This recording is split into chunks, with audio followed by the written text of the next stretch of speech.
When it comes to manufacturing, choosing the right process can make or break your business.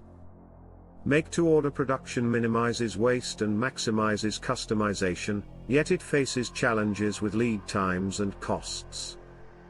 Conversely, the make-to-stock model thrives on efficiency, demanding precise forecasts for success but easing inventory issues.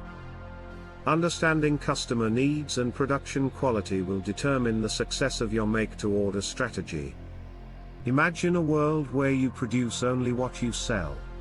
That's the potential power of make-to-order strategies.